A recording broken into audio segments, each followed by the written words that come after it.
மதிப்பிற்குரிய துலாம் ராசி நண்பர்கள், சகோதர சகோதரிகள் அனைவருக்கும் எனது கனிவான வணக்கங்கள்.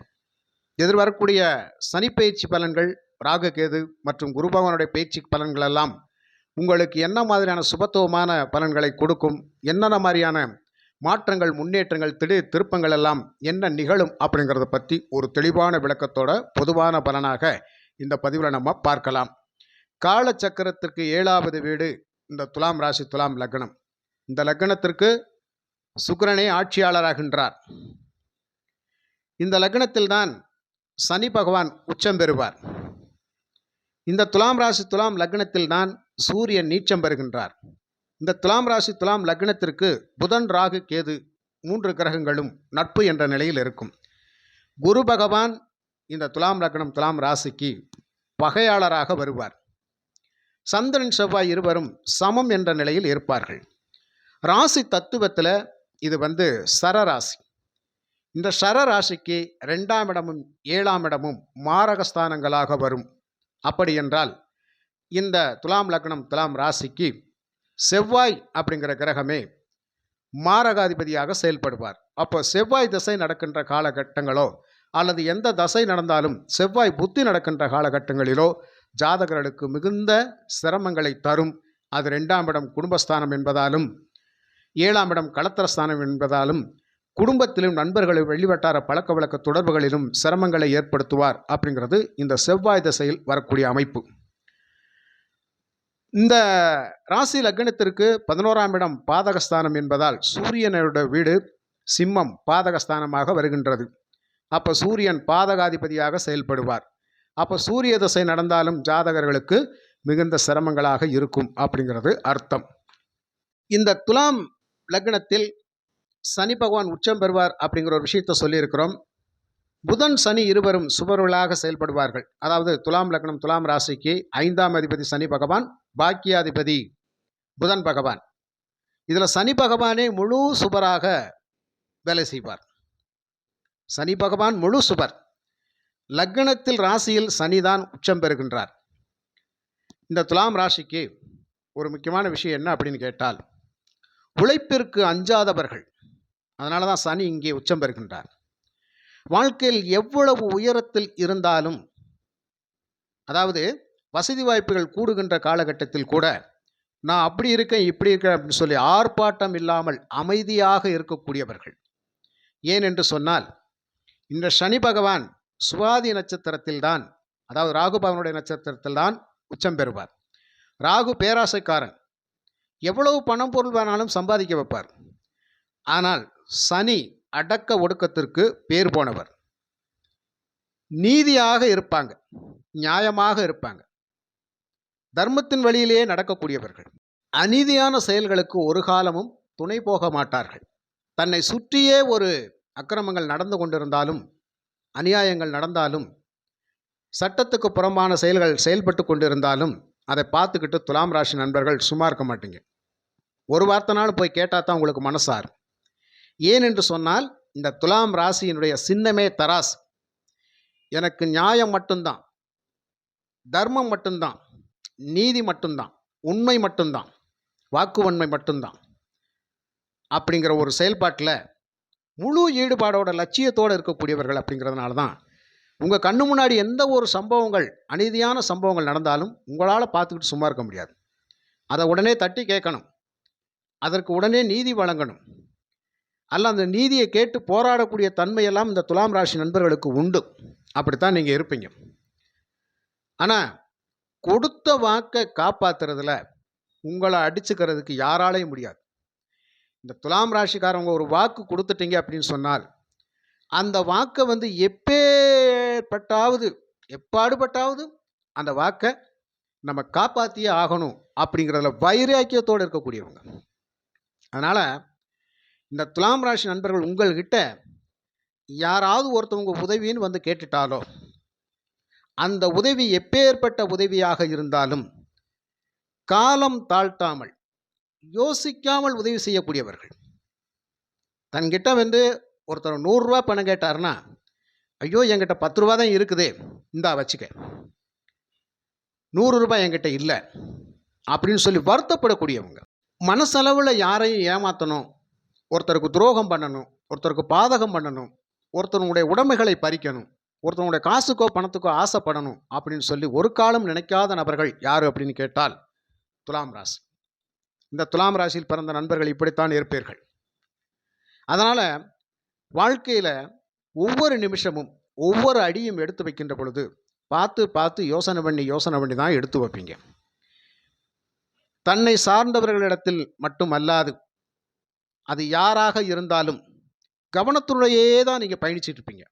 ஆனால் எவ்வளவுதான் கவனத்துடன் இருந்தாலும் சில நேரங்களில் உங்களை அறியாமலே சில பேர்கிட்ட ஏமாற்றங்களை சந்திச்சிருவீங்க. அது எப்படி தான் ஏமாறுவீங்கன்னு கடவுளாலையும் கண்டுபிடிக்க முடியாது. ஆப்போசிட்டில் இருக்கவங்க அழகாக ஏமாத்திடுவாங்க. காரணம் என்ன அப்படின்னு கேட்டால், உங்களுடைய ராசி அதிபதி லக்னாதிபதி சுக்கிரன் 6ஆம் இடத்துல குருபவனுடைய வீட்டில் உச்சம் பெறுவார். இந்த குரு உங்களுக்கு பகையாளி வீட்டில் போய் உங்களுடைய லக்னாதிபதி ராசியாதிபதி சுக்கிரன் இருந்தால் இங்கே என்ன நடக்கும்? உங்களை பிரெயின் வாஷ் பண்ணிடுவாங்க. உங்களை எப்படியாவது பேசி நம்ப வச்சுருவாங்க. எந்த அளவுக்கு பேசுனா நீங்கள் நம்புவீங்க, எப்படியெல்லாம் உங்ககிட்ட வந்து பாசாங்கு செஞ்சால் நீங்கள் இறங்கி வருவீங்க அப்படிங்கிறத அந்த ஒரு நிலைமைக்கு அவங்க ஆப்போசிட்டில் செயல்படுவாங்க. அதான் சொல்கிறாங்களே, குறப்பாசாங்கம் போடுவாங்க அப்படின்னு சொல்லி. உங்ககிட்ட ஒரு காரியத்தை சாதிக்கணும் அப்படின்னு சொன்னால் ஆப்போசிட்டில் இருக்கும் எப்படி வேண்டுமானாலும் சூழ்ச்சி தந்திரத்தோடு செயல்படுவாங்க. அப்படியான முகப்பாகவனையில் வச்சுக்கிடுவாங்க. அப்படியான ஒரு செயல்பாட்டில் இருப்பாங்க. இதையெல்லாம் நீங்கள் பார்க்குற போது இதெல்லாம் உண்மைதான் போல தெரியுது. உண்மையிலே நமக்காக தான் அவங்க வாழ்கிறாங்க போல. நம்மளை விட்டு அவங்களுக்கு யாருமே இல்லை போல. நம்ம உதவி செஞ்சால் தான் அவங்க நல்லா இருப்பாங்க போல. நம்மளை 100க்கு 100% 200% நம்மளை நம்புகிறாங்க. அப்போ அவங்களுக்காக நம்ம என்னமோ செய்யணும் அப்படின்னு சொல்லி டக்குன்னு செஞ்சுட்டு கடைசியில் எல்லாம் உங்ககிட்ட இருக்கிற அத்தனையும் இழக்கப்பட்ட போது தான் அவங்க நம்மளை விட்டு விலகி போவாங்க. அப்போ தான் உங்களுக்கு தெரியும், இது வரைக்கும் நம்ம கூட இருந்து இவங்க செஞ்சதெல்லாம் பாசாங்க வேலை, நாம் ஏமாந்துட்டோமே அப்படின்னு சொல்லி. அதுக்கப்புறம் தான் நீங்கள் யோசிப்பீங்க, தலையில் அடிச்சுக்கிருவீங்க. இங்கே என்ன நடக்கும்? போனது தான். அதாவது உங்ககிட்ட இருக்கிற பணம் பொருளெல்லாம் ஒருத்தர்கிட்ட போயிடுச்சின்னு வச்சுக்கோங்களேன், அதான் வந்தாத்தே நிச்சயம், அது வரைக்கும் நிச்சயம் கிடையாது. அப்படியான ஒரு எதிர்பார்ப்பு ஏமாற்றத்தில் நீங்கள் நிற்க வேண்டிய கட்டாயத்தில் வந்துடுவீங்க. இந்த இடத்துல லக்னாதிபதி போய் 6ஆம் இடத்திலே இருப்பார் அப்படின்னா, இந்த லக்னாதிபதி பெண் கிரகம் இல்லையா? ஆக எதிர்பாலினத்தின் மூலமாக நீங்கள் ஏமாற்றப்பட்டுருவீங்க. இந்த நேரங்களில் பெரிய ஆள்களை கூட சில நேரங்களில் உங்களை அறியாமலேயே பகைக்கக்கூடிய நிலைமை வந்துடும். ஏன்? புதன் பகவான் இந்த 6ஆம் இடத்துல மறைவார், புத்தி மறைஞ்சிரும். உங்களுடைய அதை சொல்லிட்டேன், ஆப்போசிட்டில் இருக்கிறவங்க உங்களை பிரெயின் வாஷ் பண்ணிடுவாங்க அப்படின்னு சொல்லி. என்ன செய்யணும் ஏன் செய்யணும்னு தெரியாமலே மயங்கக்கூடிய அமைப்பு, மயக்கம். அதனால் எதிர்ப்பால் இனத்துக்கிட்ட ஆணாக இருந்தால் பெண், பெண்ணாக இருந்தால் ஆண், அவங்கக்கிட்ட நான் சர்வ சாதாரணமாக நீங்கள் ஏதோ ஒரு இதுக்காக நீங்கள் அடிமையாகி மயங்கிருவீங்க. அந்த மயக்கம் அப்படிங்கிற உங்களுக்கு வந்துருச்சுன்னு சொன்னால் நிறைய இறக்கப்பட்டு ஏமாந்து நம்ம நடுத்தெருவுக்கு வந்துடுவோம் அப்படிங்கிற ஒரு விஷயத்தை புரிஞ்சுக்கங்க. இதனால தான் துலாம் ராசி நண்பர்கள் வாழ்க்கையில் எல்லாவற்றையும் இழக்கக்கூடிய கட்டாயத்துக்கு வந்துடுறீங்க. யாரோ ஒருத்தர் மேலே கண்மூடித்தனமாக வைக்கின்ற அந்த நம்பிக்கை, பாசம், அதனால தான் அது உங்களை கண்ணை மறைச்சி உங்களை நடுத்தெருவு கொண்டு வந்துடுது. ஆப்போசிட்டில் இருக்கவங்க ஆதாயத்தை தேடிட்டு போய்கிட்டே இருப்பாங்க. இங்கே நீங்கள் கைவிடப்பட்ட ஆட்கள் மாதிரி நீங்கள் நின்றுப்பீங்க. எந்த ஒரு மதிப்பு மரியாதையும் இருக்காது. நம்மளை யாரும் மதிக்க மாட்டாங்க. அதான் நம்மக்கிட்ட எல்லாமே போயிடுதே, அப்புறம் மற்றவங்க எப்படி நமக்கு மதிப்பாங்க? அதனால் இந்த மதிப்பு மரியாதையை தக்க வைப்பதற்கும் வாழ்க்கையில் கடுமையாக போராடி கொண்டிருப்பார்கள். கொடுத்த பணம் வரவே இல்லைன்னு சொல்லி அதை வாங்குறதுக்காக கடுமையாக போராடிட்டு இருப்பாங்க. எதை இழக்கக்கூடாதோ அதையெல்லாம் இழந்து விட்டோமே, இனி வாழ்க்கை அப்படிங்கிறது மிகப்பெரிய கேள்விக்குரிய அப்படிங்கிற மன போராட்டத்தில் வாழ்ந்து கொண்டிருப்பவர்கள் எல்லாம் இந்த துலாம் ராசி நண்பர்கள் தான்.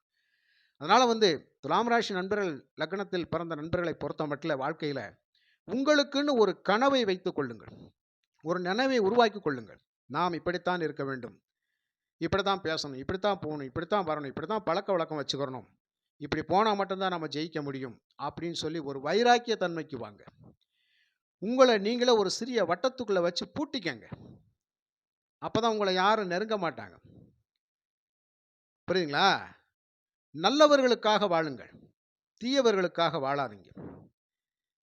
நல்லவர்களுக்காக எதை வேண்டுமானாலும் விட்டு கொடுத்தாலும் நாளைக்கு அது நமக்கு சாதகமான சூழ்நிலை அவங்க நமக்கு இறக்கப்பட்டு பல நன்மைகள் அப்படிங்கிறது செய்வாங்க. ஆனால் கெடுதலுக்காரர்களுக்கு நம்ம செஞ்சா என்ன நடக்கும்? இங்க ஒரு விஷயம் நம்ம யார் எவருன்னு கண்டுபிடிக்க முடிய மாட்டேங்குது. அதுதான் மிகப்பெரிய எனக்கு ஒரு மன உளைச்சலா இருக்கு அப்படின்னு சொல்லி நீங்க சொல்லலாம். இது உண்மையான விஷயம் தான். ஆக இப்படியெல்லாம் இருக்கின்ற பொழுது, உங்கள நீங்க ஆழ்ந்து சிந்திச்சு பாருங்க. நல்ல யோசனை பண்ணி பாருங்க. ஒருத்தர்ட்ட ஒரு பேச்சுவார்த்தை பேசுறீங்கன்னா, பார்த்த உடனே மதிமயங்கிறாதீங்க. உங்கள ஒருத்தர் பார்த்த உடனே பிடிச்சிருக்குது அப்படின்னு சொல்லிட்டாருன்னா, அங்க ஏதோ ஒரு பிரச்சனை வரப்போகுதுன்னு அர்த்தம். உங்களுக்காக தான் வாழ்றேன்னு சொன்னா, அங்க ஏதோ ஒரு பிரச்சனை உருவாக்க போறாருன்னு அர்த்தம். காதல் வலையிலலாம் அழகா விழக்கூடியவங்க. அதனால விழுந்ததுக்கு அப்புறம் அங்க ஒரு பிரயோஜனம் இருக்காது. அது வெற்றி தோல்வியா அப்படிங்கிறதுல 2வது பிரச்சனை. ஆனா பயங்கரமான இழுபறியில இருப்பீங்க. சக்சஸ் ஆகாது. போராட்டங்கள சந்திக்க வேண்டிய கட்டாயத்துக்கு வந்துருவோம். இப்படியான பல விஷயங்கள். அதே மாரி பண பரிவர்த்தனைகள். இதிலெல்லாம் நீங்க வந்து கட்டாயம் பல பிரச்சனைகள சந்திச்சிருவீங்க. யாரையோ நம்பி தான் நீ இன்வெஸ்ட்மென்ட் பண்ணுனேன். யாரையோ நம்பி பணம் குடுத்தேன். எல்லாமே எனக்கு மோசடி. திரும்ப எப்ப கிடைக்கும் அப்படின்னு சொல்லி எதிர்பார்த்துக்கிட்டே காத்து கிடக்கணும். அதனால ஆப்போசிட்ல இருக்கவங்கள நம்பி நீங்க எந்த சூழ்நிலையிலும் பணத்தை இன்வெஸ்ட்மென்ட் பண்றது, ஒரு பிசினஸ்ல பண்றது அப்படிங்கிறது செய்யக்கூடாத ஒன்று. இங்க துலாம் லக்னம், துலாம் ராசிக்கு 7ஆம் இடம் அப்படிங்கிற செவ்வாயினுடைய வீடு சமம் தான் என்றாலும், இந்த இடத்துல நம்ம சமயோஜித புத்திய பயன்படுத்தணும் அப்படிங்கிற விஷயம். அதனால துலாம் ராசி நண்பர்களை பொறுத்தமட்டில, கண்டிப்பாக வாழ்க்கையில கவனம், கவனம் அவசியம் தேவை அப்படிங்கிறத முதல்ல புரிஞ்சுக்கங்க. உங்களுக்கு இப்போ கோச்சாரத்துல ரா சனி பகவான் 6ஆம் இடத்துக்கு வர்றார். கண்டிப்பாக பல விஷயங்கள் நாம் சாதிக்க பிறந்திருக்கின்றோம்.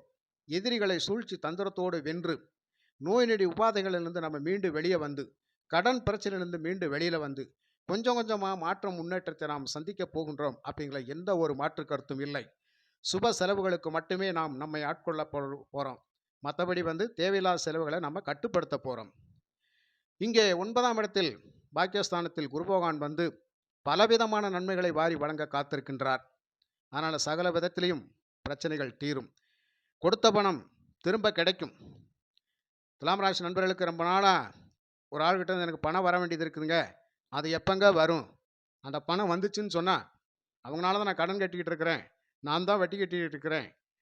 அந்த வட்டி கட்ட முடியாத ஒரு சூழ்நிலைக்கு நான் வரணும். ஆப்போசிட் இருக்கவங்க வந்து குடுத்துட்டாங்கன்னா எனக்கு நிம்மதி. அப்படின்னு சொல்லி எதிர்பார்த்துட்டு இருந்தீங்கன்னா, கடவுள் செயலால ஏதோ ஒரு புண்ணியத்தின் அடிப்படையில தேடி வந்து, என்னால வந்து இந்தா 10ன்ற இடத்துல எனக்கு 2 தான் குடுக்க முடிஞ்சுச்சு அப்படின்னு சொல்லி குடுக்கக்கூடிய அமைப்பெல்லாம் வரும். இப்போதைக்கு நீங்க இருக்கிற சிச்சுவேஷனுக்கு அந்த 2யே குடுத்தா கூட போதும் ஐயா. கொஞ்சம் கொஞ்சமா கூட குடு. என் பிரச்சனைய தீர்த்து விடு. என்னை சிக்கல்லேருந்து மீட்டு வெளிய கொண்டு வா. உனக்கு ஒரு புண்ணியமா போயிரு அப்படின்னு சொல்லக்கூடிய அமைப்பில நீங்க இருப்பீங்க. அந்த புண்ணிய ஸ்தானத்தில் தான் இங்கே குரு பகவான் இருக்கின்றார். அப்போ அவர் பார்க்கக்கூடிய பார்வை இந்த துலாம் ராசி, துலாம் லக்னத்தில் தான் விழுகும். 5ஆம் பார்வை சிறப்பு. அவருடைய 9ஆம் பார்வை 5ஆம் இடம் அதிர்ஷ்டஸ்தானத்தில் விழுகின்றது. அதிர்ஷ்ட வாய்ப்புகள் நிச்சயமாக துலாம் ராசி நண்பர்களுக்கு தேடி தேடி வரக்கூடிய அமைப்பு அப்படிங்கிறது நிச்சயமாக உண்டு. பல விதத்திலேயும் நன்மைகளை நாம் அடையப் போகின்றோம். அதாவது பழக்க வழக்கம் இல்லாத, அறிமுகம் இல்லாத நபர்களிடத்தில் நாம் உடனே ஒரு பேச்சை பேசி நம்ம ரகசியங்களை மட்டும் சொல்லாம இருந்தா சரி. முக்கியமா இந்த காலகட்டங்கள்ல உங்க ரகசியங்களை போட்டு உடைச்சிராதீங்க. எதுவாக இருந்தாலும் எந்த அளவுக்கு பேசணும்னு பார்த்து எடை போட்டு பேசுங்க. புரியுதுங்களா? ஆனாலும் சில நேரங்களில் உங்களுக்கு வேண்டப்பட்டவர்களிடம் ஒரு பிரச்சனையை முறையிட்டு சொல்லி தீர்த்துக்கிறதுக்கு அதிலேயே நீங்க கண்ணும் கருத்துமா இருங்க. ஆனா அதை சொல்லி தீர்த்துக்கங்க. கண்டிப்பாக தீரும். இந்த குரு பகவான் 9ஆம் இடத்தில் இருந்தால் அந்த பாக்கியம் உங்களுக்கு கிடைக்கும். சகல விதத்திலையும் சகல விதத்திலையும் பெரியோர்களின் அருளாசி, குருமார்களுடைய அருளாசி நிச்சயமா கிடைக்கும். புதிதான ஒரு நல்ல நல்ல வாய்ப்புகள் எல்லாம் உங்களுக்கு தேடி வருங்க. பட்ட கஷ்டத்துக்கு பலன் நிறைய கிடைக்கும். எதிர்பாராத உதவிகள், எதிர்பாராத திடீர் திருப்பங்கள் எல்லாம் உங்களுக்கு நிகழும். தூரதேச பயணங்கள், அரசின் மூலமாக ஆதாயம், ஒப்பந்தத்தின் அடிப்படையில் நிறைய வேலை வாய்ப்புகள், நிறைய தொழில் வாய்ப்புகள் எக்கச்சக்கமான அமைப்பில் உங்களுக்கு கிடைக்கும். வெளிநாடுகளில் சென்று பணம் பொருள் சம்பாதிக்கக்கூடிய அமைப்பில் உங்களுக்கு அந்த பாக்கியங்கள் கிடைக்கும். புரியுதுங்களா? கடல் கடந்த பயணங்கள் சிறப்பான முறையில் அமையும். அதனால பல விதத்திலும் துலாம் ராசி நண்பர்களுக்கு நீண்ட காலங்களுக்கு அப்புறம் ஒரு விடிவு காலம் அப்படிங்கிறது இப்பதான் ஆரம்பமாகின்றது.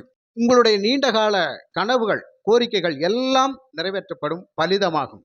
கிடப்பில் போடப்பட்ட வேலைகள் எல்லாம் துரிதமாக செயல்பட்டு ஒவ்வொரு வேலையும் சிறப்பாக செஞ்சு முடிப்பீங்க. எல்லா வேலையுமே அதாவது பல காலங்களாக கொடுத்த கடன் வரவில்லை, வரும். கேட்ட பணம் கிடைக்கும். நல்ல வேலை வாய்ப்பு, நல்ல பொருளாதார முன்னேற்றம், நல்ல தொழில் வாய்ப்பு, எதை தொட்டாலும் துலங்கக்கூடிய அமைப்பில் எல்லோருடைய சப்போர்ட் மூலமாக உங்களுக்கு வாழ்க்கை தரம் மேம்படும் நண்பர்களே. உங்கள் சேமிப்பு உயரும், வருமானம் உயரும், பல வழிகளிலும் ஆதாயங்கள் கிடைக்கக்கூடிய அமைப்பில் இருக்கும். திரும்புகிற திசையெல்லாம் திருமகள் காட்சி தருவாள் அப்படிங்கிற மாதிரி செல்வ பலம் தான் உங்களுக்கு எல்லாமே. அதனால் துலாம் ராசி நண்பர்களை பொறுத்த மட்டும் வாழ்க்கையில் எப்போதுமே கவனத்துடன் செயல்பட்டு, புத்து கூர்மையாக செயல்பட்டு, அறிவு கூர்மையாக செயல்பட்டு, ஒவ்வொரு விஷயத்தையும் பார்த்து பார்த்து நீங்கள் செய்கின்ற பொழுது அதில் பன்மடங்கு வெற்றிகளைத்தான் பெறுவீர்கள் அப்படிங்கிறது எழுதப்பட்ட விதி. நிச்சயமாக ஜெயிப்போம். தன்னம்பிக்கையோடு செயல்படுங்க. இந்த குரு பயிற்சியும் ராகு கேது பயிற்சிகளும் சனி பயிற்சியும் பல மடங்கு உங்களுக்கு ஆதாயத்தை கொடுக்கக்கூடிய அமைப்பில் தான் இருக்கின்றது. அஞ்சில் இருக்கின்ற ராகு அதிர்ஷ்டங்களை கொடுப்பார். அங்கே குருவனுடைய பார்வையில் ராகு புனிதத்துவம் பெறுகின்றார். 11ஆம் இடத்தில் கேது பகவான். என்ன நினைக்கிறீங்களோ நடக்கும். வீடு, மண்மனை, யோகங்கள், சொத்து, சுகங்கள், அத்தனை விஷயங்களும் நம்ம ஆதாயத்தை பெறப்போகின்றோம். நீண்டகால தேவைகள் பூர்த்தியாகும். நீண்டகால ஆசைகள் நிறைவேறக்கூடிய அமைப்பிலெல்லாம் உங்களுக்கு பலவிதமான நன்மைகள் கிடைக்கும் என்று கூறி மற்றும் ஒரு நல்ல பதிவில் நான் உங்களை சந்திக்கின்றேன். நன்றி, வணக்கம்.